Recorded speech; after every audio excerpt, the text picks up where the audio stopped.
Your friend, Josh Frydenberg, is being challenged by one of them, of course, Monique Ryan. Is he in trouble? Well, Monique Ryan is a former member of the Labor Party, and she's a very good example.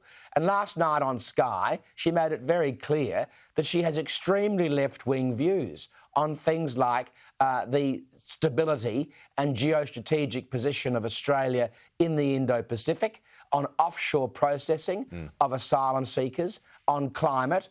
And look, I think Josh Frydenberg would be such a loss to the Parliament. He's not only the Treasurer, he's a future leader of the Liberal Party, and voters in Kooyong, who are particularly sophisticated, they will work that out. They've already probably worked it out. OK, let's turn it on to Anthony Albanese. He's dropped the ball again, I suppose he could say. He couldn't... definitely say that, Pete. He definitely dropped the ball. He couldn't outline the six-point plan of the NDIS.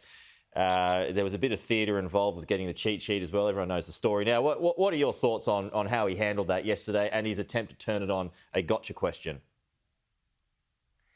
Well, look, Pete, I'm a bit bewildered about how poorly the Labor Party campaign is going.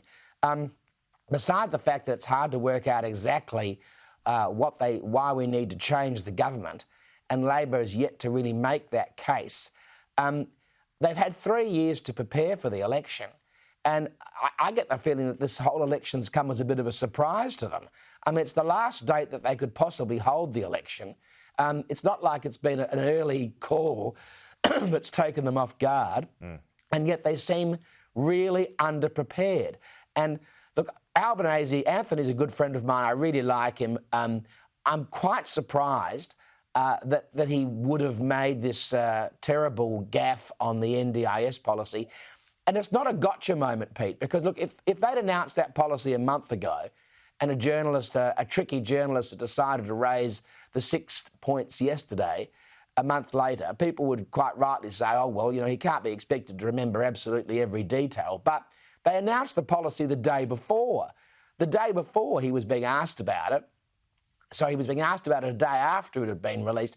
It should have been fresh in his mind. So I think it's very damaging for the campaign. It comes on top, of course, of the unemployment rate gaffe in the first week and other ones. But I actually think it's more significant. I was actually elected in the campaign where John Hewson had the birthday cake fiasco in the GST policy that he was taking to that election in 1993.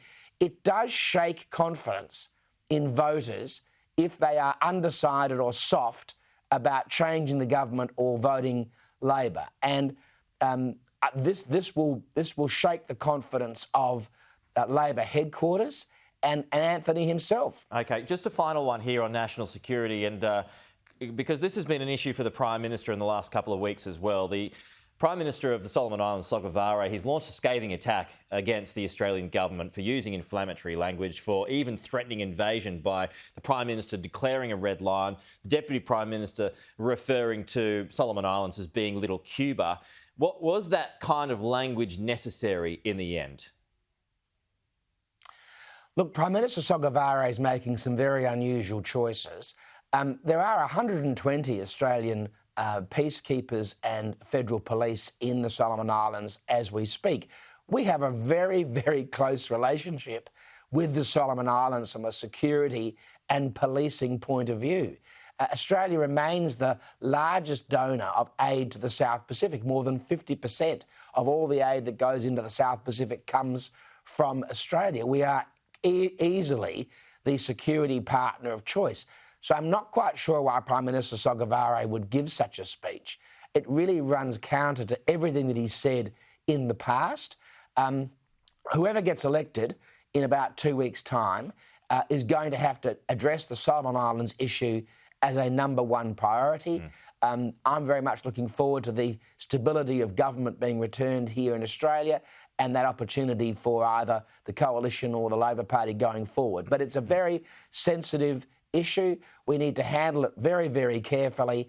We haven't thrown the baby out with the bathwater in the Solomon Islands yet, but it's very important that we handle it delicately and make sure that we maintain that strong security relationship with the Solomon Islands and the people-to-people relationships that have been built up for many, many decades. Okay, just a final one here. The scorecard. Where do you put it at 4 weeks into the election so far? There's 2 to go. Is it 2-2?